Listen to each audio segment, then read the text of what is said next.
welcome everyone. I am Claudia Gasson. I'm a business psychologist and also former recruiter, but most importantly, the co-founder of Waddyado.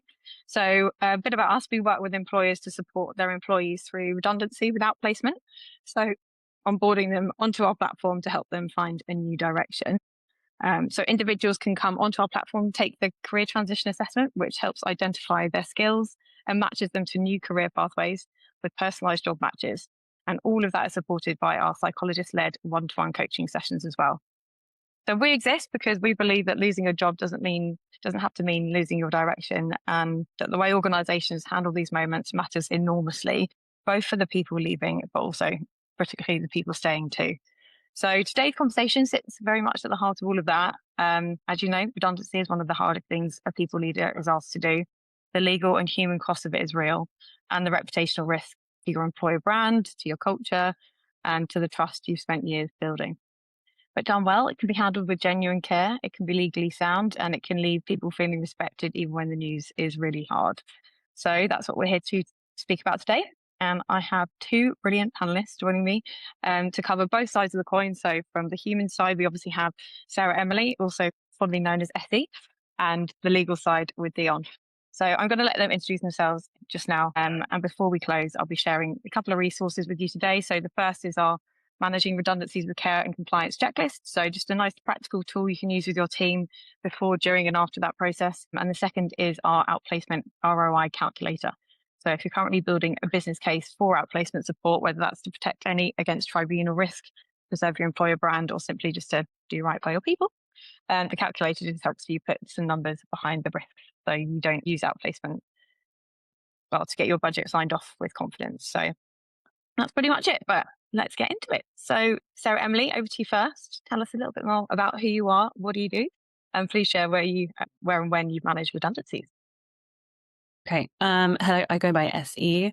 I've just seen I know two people on the call actually really well. So hi guys. I actually come from a legal background, funnily enough. I was in Islamic compliance for a couple of years, which was really fun, and then fell into recruitment, as so many of us do, which then took me on the people journey. And here I am. I have managed redundancy processes, gosh, I don't know if I can name all of the companies, but certainly in quite a few locations, including some really difficult ones like Spain, Hungary, which is a bit niche. Also the UK, the US, on the easier end, the Netherlands, which again is more difficult. And then a couple of countries across APAC. Yeah, that's what I do now. I act in an advisory capacity to a couple of businesses, but I'm also the VP of People and Talent at a company called Eucalyptus. They own Juniper, which might be a well-known product, and they've recently been acquired by Hims and Hers. And so I've been seeing through my seventh acquisition in that process, which has been super fun. So that is what I'm currently working on. Love it. Brilliant. I think you bring a wealth of experience within this. So thank you so much for joining us today. Over to you, Dion. Tell us what do you do?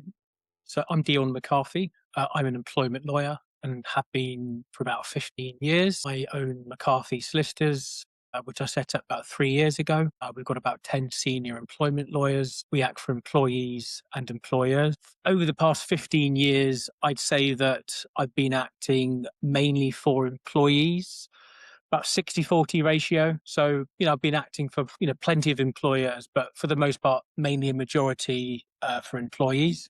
Over the past 3 years, given that we set up a brand new firm from scratch, the ratio's gone up to more like 90 employees, just because it takes longer to get employer clients. So the somewhat unique insight I want to give today is very much being on the front line, acting for employees. And I really feel like I understand and know what employees want, their wish lists, their desires, and just from their perspective.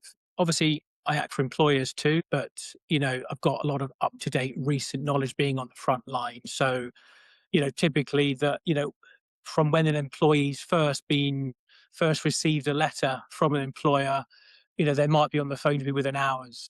So I hear that initial reaction on the front line, and being a fairly emotionally intelligent person that I am, I do get involved in a lot of deep conversations about how they feel as opposed to just the legal mechanics. In terms of me personally, I've got 5 children.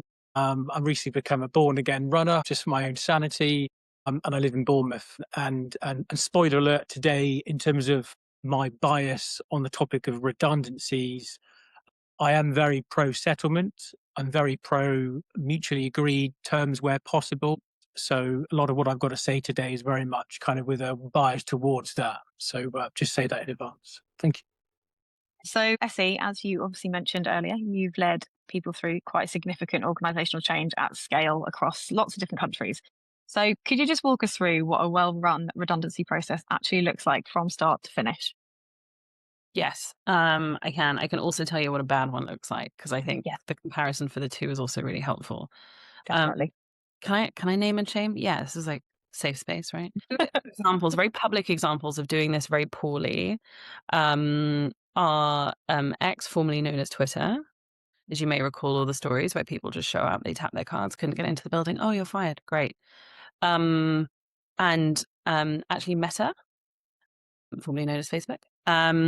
And I think the thing they all have in common is there seems to be not a huge amount of planning. For example, within Twitter, there were things that were just kind of switched off because the person responsible just didn't come to work anymore because they were terminated. So both from like a business continuity perspective, but also obviously the individuals were horribly affected. There was no consultation, and it was just handled very poorly. And so what they all have in common is just like very poor planning, no consideration for the human behind it, and no consideration for the business, which seems counterintuitive. So those are the ones that have been done badly. I think the processes that I can speak to that have gone well, one, I'll talk about kind of open market. Airbnb is a great example of a well-run redundancy process. When the pandemic hit and a lot of companies were just sort of churning people out as quickly as they could, I'm not saying they get it right every time, but at that point, they run quite a significant cut within their business.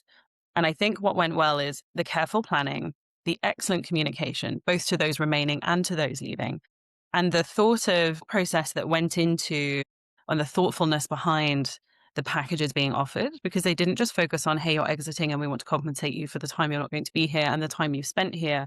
But they also focused on their transition and the ease of that transition out of the business afterwards.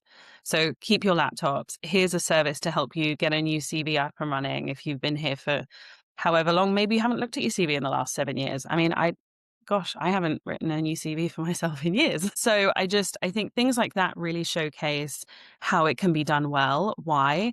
Because it minimizes the impact on the human being that it affects, both mentally, kind of the mental load of going through this process, but also, I guess, the aftercare process within that. But it also does a lot reputationally. And at some point, when you go through a redundancy, there is a very good chance you'll be hiring again. And you do need to think about what happens further down the road. And if you're known as that churn and burn business, you're going to attract people in the future who are okay with that, which means they will treat you in the same way. And so I think there's just two sides to everything. And while I know that, I think in my role, I have to advocate for both and what's best for both. And I really try and strike that balance in how I look at it. And so the best processes I've been part of have been very carefully planned. We walk in lockstep with either our legal advisors externally or our legal team internally. And we are exceptionally clear on scoring, like really almost like forensic in how we get things done to make sure it really is the right decision. So you have to really push. A lot of managers they look at some of the sheets and scorings that you have to fill in and they're quite overwhelmed by it. But it's really insisting on making sure that the process is carefully followed. I don't like process for the sake of it, but this isn't for the sake of process. This is for the sake of the optimal outcome for everybody involved. Really good consultations, very good structure, a human package, easing the transition as much as possible, and ultimately good communication that underpins, again, those leaving and those staying. So there's what I think makes up a really solid process of how to get that done. All of that is underpinned by the right legal support. I have seen teams go rogue, not taking the support that they need, especially in some of the more complex countries like the ones that I mentioned. I think the two most complex countries, certainly that I've been part of, where just the process is very different from anything I had known prior.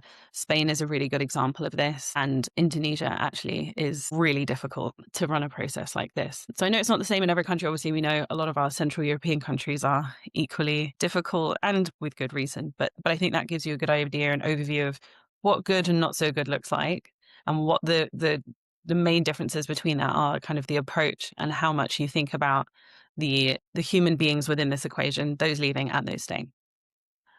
I feel like I've talked long, so No, that's brilliant. Thank you.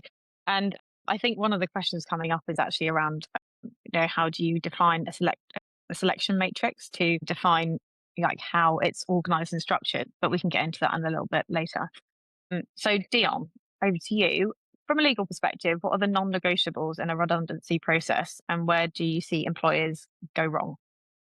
Yeah, so just before I get to that, just to reiterate that in my experience, almost every problem arises out of an emotional reaction. I think it's really important to state here that, we're dealing with humans, and, I normally feel that most problems arise because people feel like they're not listened to.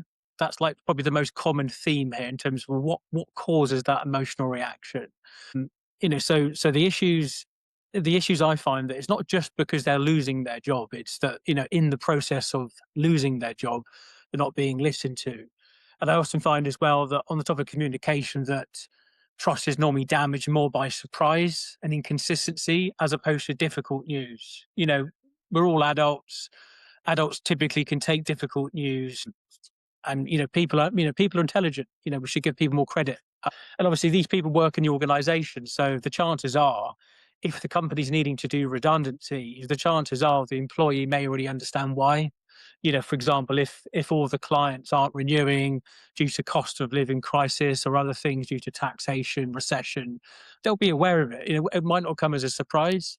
So when you kind of embrace the truth, from a communication level, I find that's generally a good starting point. And I say that irrespective of whether you go down the voluntary route or the compulsory dismissal route.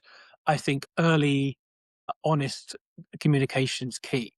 Which actually, if you analyse the legal position, and that's why I love employment law. That actually it is a common sense based law.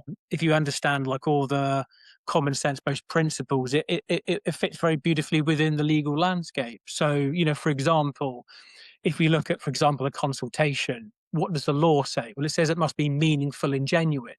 Was actually, if you understand how to communicate effectively, communicate meaningfully and genuinely. But what does that really mean? Again, I say what that really means is listening to the employees, hearing them, and again, explaining why the redundancies are needed. Again, giving time and space for feedback. Importantly, before making decisions.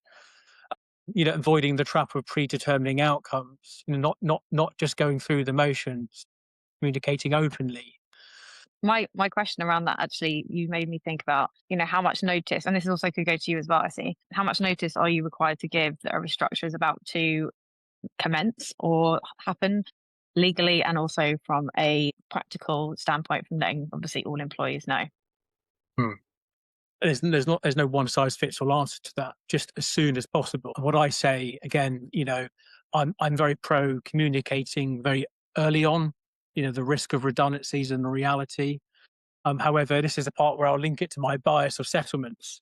So I'm a big fan of communicating openly. Some employers shy away from this in terms of notifying the entire workforce because it can cause anxiety and uncertainty. But I find that early communication, combined with the fact that an early notification that the company is going to be exploring voluntary redundancies, I thought that's a really powerful route because people talk. Even when you're having without prejudice conversation employees, you might cherry pick them or say, look, please don't speak to colleagues, but word gets out. So I feel that get in there nice and early, as many people as possible, and be open that the company's trying to explore voluntary redundancies, so that actually that we can maybe avoid the needing to go through a formal process. So I say early as possible. Essie, have you got any thoughts on that? No, I just completely agree. I've always been, whenever I've been in charge of running these processes, I'm very pro open communication because I feel like the second you're not, that vacuum gets filled with whatever someone decides to fill it with, which is often much scarier and much more dangerous to your future culture and how it's retained, and frankly, how some of these processes run, than just the truth, which isn't nice. But I've always found that to be really a sign of how well things land and how quickly your team bounces back as well. So fully aligned. Great. Just, And go sorry, ahead. I might just add one extra point that flows from that is that, again, I'm very commercial here.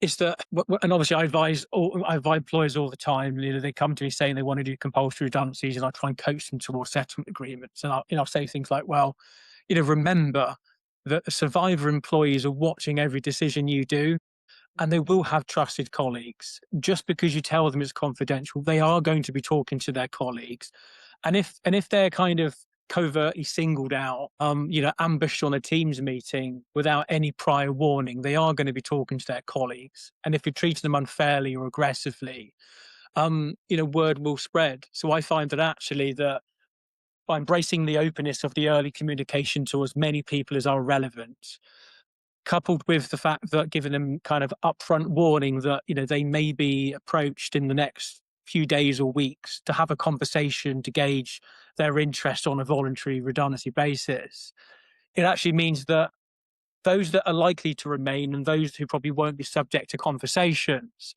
when they see their colleagues who, slowly losing their colleagues on a daily basis, it gives them trust that the company's actually being honest and is actually trying hard to go through a compulsory process. And I think that people will respect that.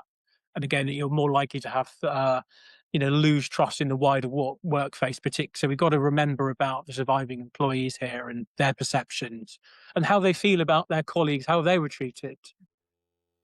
Definitely. And I think even from my perspective, having worked in recruitment for 12 years, as soon as there's any word of a redundancy, everyone goes to LinkedIn and sometimes just flicks on open to work, right? So putting this to you probably, Essie, how can you prevent people from feeling like, oh no, this is a sinking ship? And then having the risk of losing excellent and talented employees. I think there's a few things. One, you can't stop a small percentage of your staff feeling that way. It doesn't matter.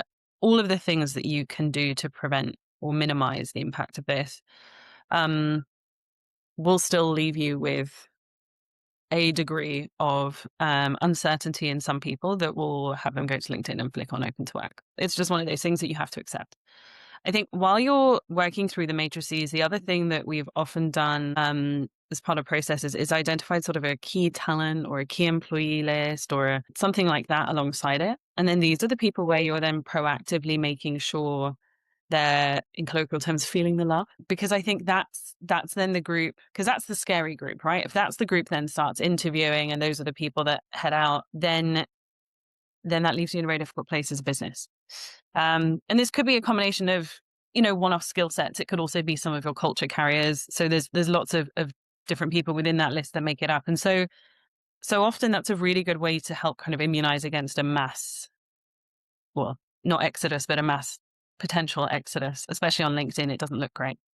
And so some of the things that we've done is kind of, at Uber, we had a select few people who we then went out with additional retention pieces with, be it comp based or moving people into different roles or like a career plan or further training, whatever it may be, secondments. And so there's different things that work for different people, but I think that's how you avoid this kind of panic, certainly from the people who would be harmful for your business to lose. And the other thing is that when you are then running these voluntary processes, those people don't necessarily feel the need. They still have the option to, but they don't feel the need to go that route because they know, oh, okay, I'm being retained, or like they want to retain me because of whatever it may be, my particular skill set. I don't know, I manage the team that brings in all the money, whatever it may be. And so I think that that's how you can make sure there are some preventative measures in place, but they are essentially measures that, they decrease the likelihood of it. I don't think you can completely eradicate that from within the business. No, I think that's brilliant. And I think the emphasis on demonstrating that there is opportunity within the business still and defining their career path on a personalized basis is going to be critical to that retention 100%. Okay, fab. So let's take it to I think you probably covered my next question, which was all going to be around, ensuring the workforce remains engaged and feels psychologically safe. So you've already covered that one.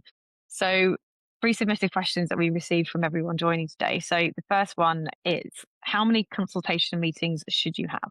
If you're moving to a new org design, how are you required to share the new design? For example, if you currently have 15 of the same role and you're reducing it to 10. I'll just pop that in the chat as well so that everyone can see that. I think, well, it depends on location, but in the UK, generally, we have a minimum of 3 consultation meetings. Certainly the teams that I've been part of, because I've, on the largest end, we've run a process for 7,000 people. And I just don't think that 2 meetings is sufficient. And so actually there we did 5. And that was across the UK and the Netherlands predominantly. On the much smaller end, we've also done processes of maybe 10 to 15. And I think this kind of defaults back to the first question in terms of what makes a good process.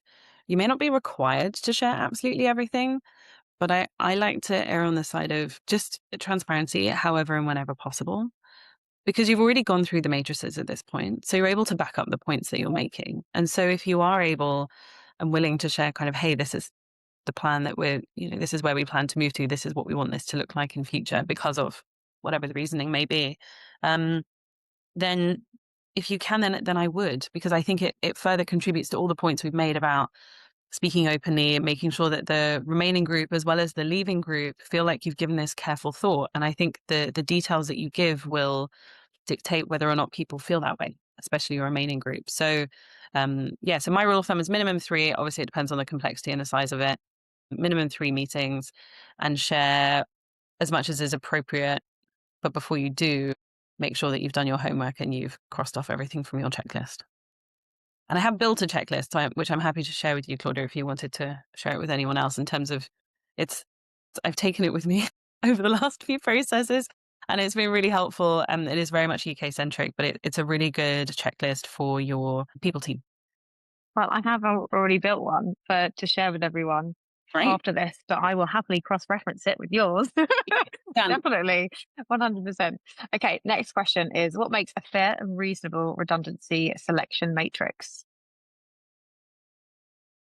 Good matrix is objective, measurable, evidence-based, consistently applied, relevant to future business needs. So the common criteria would include skills and qualifications, performance, and again, the overall theme here is evidence. So it's supported by documented evidence, experience relevant to future requirements, disciplinary record, cautions, attendance.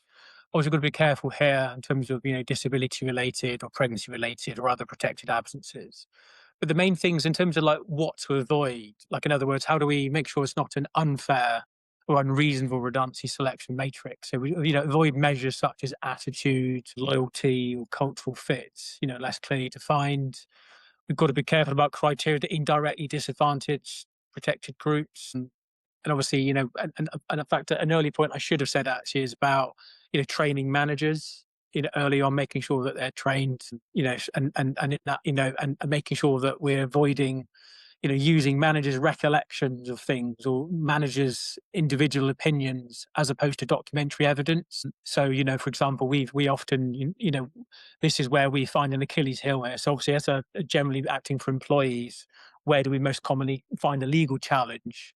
We often succeed because of a scoring process, because it's inconsistent, inadequately evidenced, because the criteria itself is unreasonable. So, the key here is just making sure that it's objective, measurable, and evidence-backed.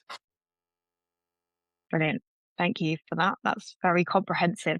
Okay, so, on that note, how do you actually avoid legal disputes? I guess probably following that, but do you see any other loopholes that people tend to fall into? Sure. Can I jump in on that one? Sorry. Yeah, no, legal's for you, Dion. Yeah. Go for it. Just because it's so simple, and again, this links back to my. So, the only actual way to have certainty of avoiding a legal dispute is by a settlement agreement. Like, in other words, even if you effect the most perfect process, dot every I, cross every T, you do a dozen consultations, you do everything perfectly from a procedural aspect. If you have an employee, because they don't feel like they've been heard, because they feel like they didn't have control and therefore are emotionally triggered, whether rightly or wrongly, or even if you have actually genuinely affected communication, it might be that's just their nature. They might be litigious.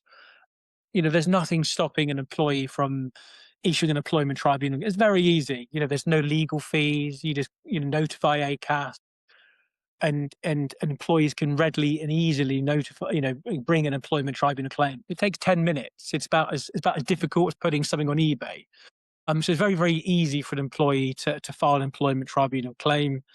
Then you have horrible employment lawyers like us offering, the no win, no fee arrangements. Then you've got us on your back. So to put it most simply, yes, we can all say, follow fair procedure, business rationales, identifying correct selection pools, blah, blah, blah. But actually, the only sure way of avoiding legal disputes is by a settlement agreement. That's what I tell my employer clients. So that's the thing here. So it's not so much about, can you defend an unfair dismissal claim, which you probably can. I mean, the irony here is that, in my opinion, it's fairly easy to dismiss someone fairly. Like, in other words, if all the employment tribunal claims that I see that go to final hearing, most claims don't succeed. Most employers dismiss people following a fair procedure.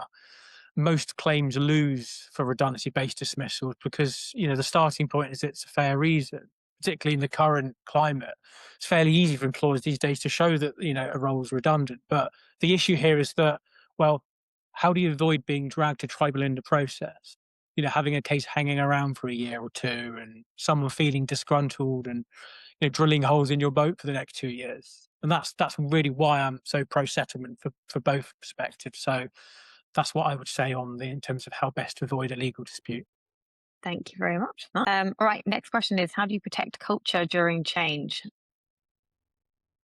Essie, over to you. Good question. I think this goes back to something I said earlier, and actually something that Dion alluded to as well, which is kind of making sure that your remaining group is equally as protected by the behavior that you have during this process than your leaving group. And I think that therein lies the answer. It's this openness in communication. It's how you treat the people that are leaving. Not just at the time that they're leaving, but what else are you doing, right? We talked about the way that Airbnb made sure there was this kind of whole life after Airbnb package that went with it. There's your laptop. There's a service that helps you write your resume. There is, there was a learning stipend, like a class stipend, so that you could go and take additional classes if you wanted to. And so it's not just, are they getting a fair payout? It's what else is there to it? So I think between that, how you communicate before, during, and after, how you treat your exit group, all of that contributes to essentially how your remaining employees perceive you. And so that will dictate whether or not and to what extent you're able to safeguard the culture that you have. The other piece is, and I think this is equally as important, you also have to be ready at a certain point to move on from it. You also can't apologize to that group forever. And I think that is also something that some companies get stuck in, is like, let's address again how we're feeling about this. If your communication is really solid throughout, and there is like a line that we're able to draw at the end of it when the last person's agreement is signed, and we'll have, I don't know, some kind of leaving do if people want to do it. But that has to be your line in the sand. You have to be prepared to move on and be like, okay, this happened. None of us enjoyed it. It was necessary for the future of the business, for ABC, but this is now how we're going to move forward. And you have to be very comfortable making that shift and stop. Because if you continue to look back, they will continue to look back. And then they just kind of live in this space that can feel negative. Even if you've handled it really, really well, it will feel really negative for them, rather than, okay, this is now our goal for end of year, or this is our goal for this quarter, or, oh, I have a new team, and find excitement within that. So yeah, like beginning, during, and after has to be handled well, but life after also has to be handled really well. And this preparedness to move on while being prepared to listen throughout. Mm-hmm. I think you make some really good points there. And I think, going back to your Airbnb point, that's kind of why Waddyado exists.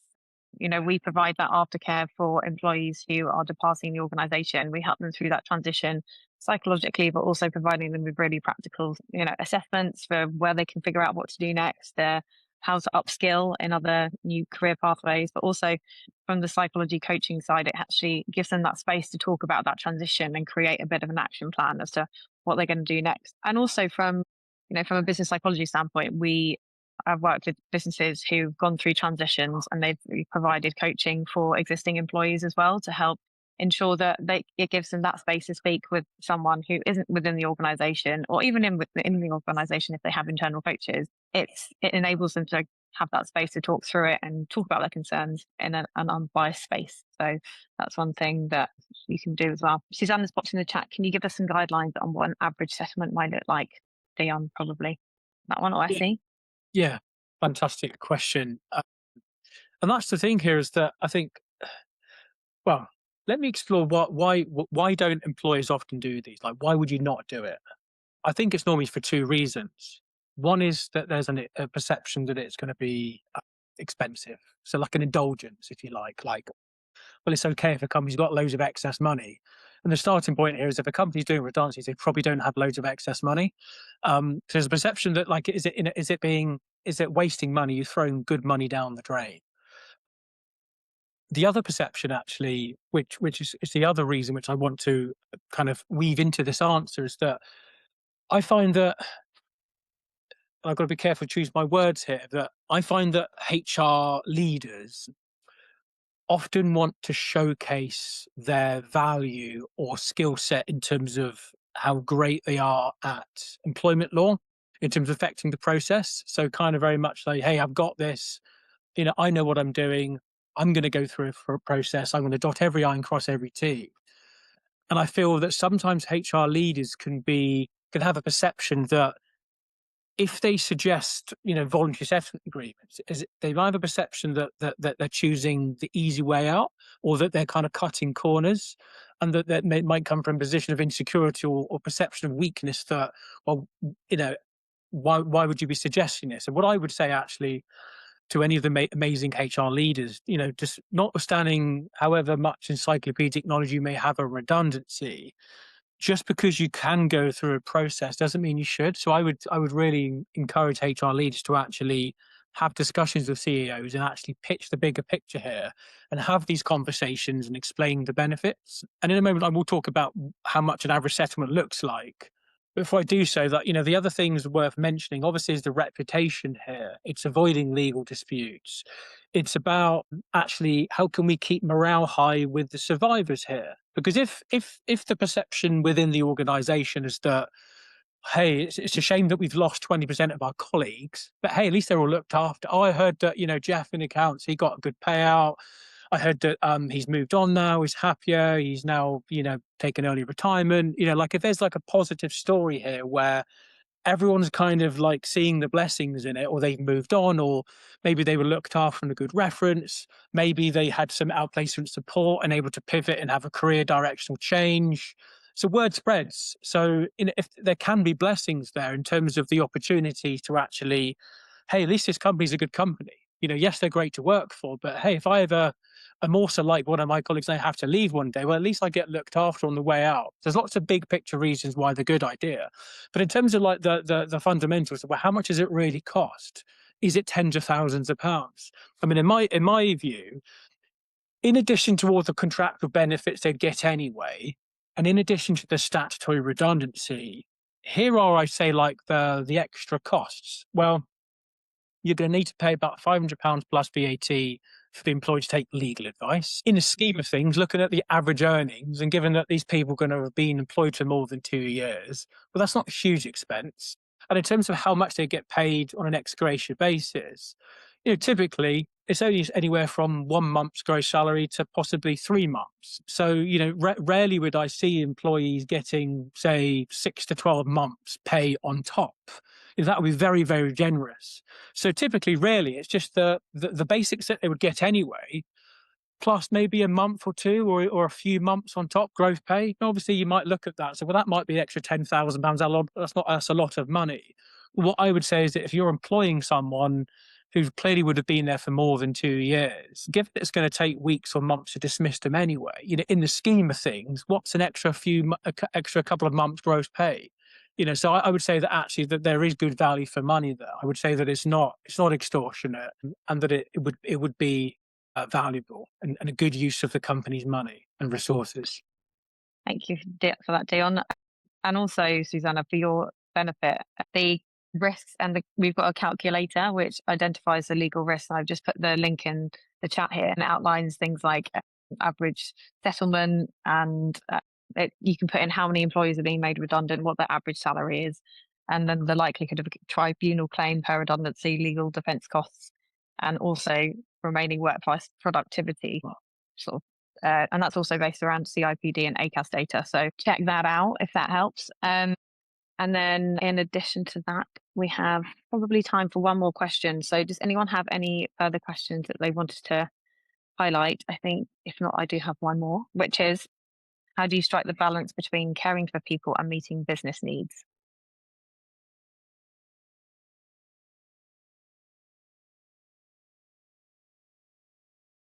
I think you have to start with your business needs because that gives you the outcome. I think if I break this down to what we're trying to get to here in the question, I think the two have to coexist. And so, and it's a bit like the question that was asked earlier around how do I kick off a good matrix? Like, what does that look like? And to Dion's point, it looks like starting with where you're trying to go, not focusing on, oh, but these individuals, kind of this retrospective view of, oh, but these people have helped build the business to whatever it may be. And so you start with where you need to end up, and then you figure out how to support the people, again, those remaining or those leaving, you figure out how to support them through that journey. But I think if you don't, there has to be something that kicks off your plan, and it has to be something objective, like where is the business going? And so to do the right thing by all, it has to be in that order, which might sound counterintuitive coming from someone that leads people functions, but I promise you it's not, because everything we do has to be aligned to the business, where the business is going and the desired outcomes for the business. Then that might cause tension and frustration later down the road. So definitely be ready for that. I've definitely had my fair share of debates of what a good exit package looks like, either because, well, again, to Dion's point earlier, well, we don't have an abundance of money. No. But then the money that you do have, let's think about how we do the right thing with that. And the right thing isn't just throwing money at people. We've also discussed that. So yeah, so that's my answer. One has to exist with the other, but they have to come in that order, I think, from my experience anyway.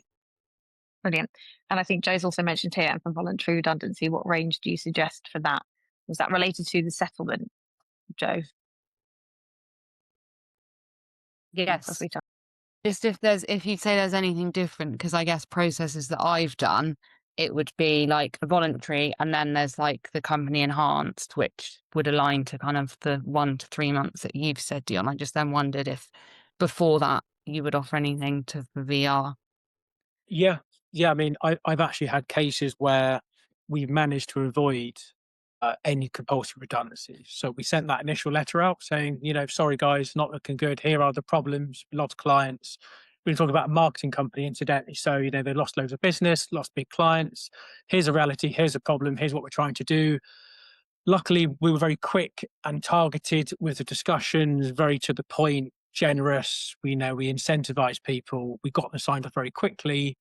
Literally about 2 weeks later, we sent a follow-up letter saying, good news, we've managed to avoid the process, back to business. So, in that short succession of time where actually, and then people then got closure. Oh, okay, well, that's it then. So that means there's no more redundancy. I'm not going to be losing my job. Well, I'll crack on then. I'll no longer spend time on LinkedIn. I'll get back to business. So does this answer your question? But yes, a voluntary redundancy, I would get in there very quick with the same parameters. Obviously, it is relative to the employee's service. So, if someone's got 20 years service, clearly an extra month's gross pay is probably not going to cut it. But, it all really depends on the circumstances. It also depends as well about how likely it is that their role would be dismissed. I mean, here's actually a recent case, somewhat of a sad one, where rarely I actually suggested no voluntary redundancies. I acted for a care provider where they were on the brink of insolvency, kind of Ofsted inspection and, the cash flow issues. They couldn't even pay their suppliers. And they had to get rid of, the majority of their workforce just for pure survival. Now, in that case, based on the numbers, based on the fact that more people than not were obviously being needing to go through redundancy, there just wasn't the budget for voluntary. There just wasn't the budget to give everyone an extra month's pay. So that was where we had to do compulsory redundancy. So sometimes actually, and that's the sad reality here, it's kind of okay for me to say, oh, it's only an extra month in the scheme of things, assuming that the company has that level of money. The reality in the current market is that, businesses are facing insolvency. So, if it comes to I think to answer that last question about the balance between the business needs, sometimes the business needs are that severe, they don't, a voluntary redundancy would be a luxury. There just isn't the budget, in which case, fair enough. But yeah, if they can, I would certainly suggest voluntary as soon as possible. Okay, fabulous. Well, thank you so much. I appreciate everyone joining today, and thank you so much to Sarah-Emily, Effie, of course, and Dion for your pearls of wisdom and for sharing, obviously, the legal and human side of managing redundancies. I will pop through an overview for everyone who's attended today, and also the checklist, which I'll cross-reference with SE, obviously. And if you are, looking to engage in any redundancy processes, feel free to reach out to, obviously, either SE or Dion on LinkedIn. And I'd also be happy to speak with you if you would like to buffer the psychological and obviously overall legal risks with outplacement. Our packages only start from $499 per head. So in terms of, mitigating those risks, it's pretty good value. So yes, thank you so much for joining, and feel free to reach out should you need anything.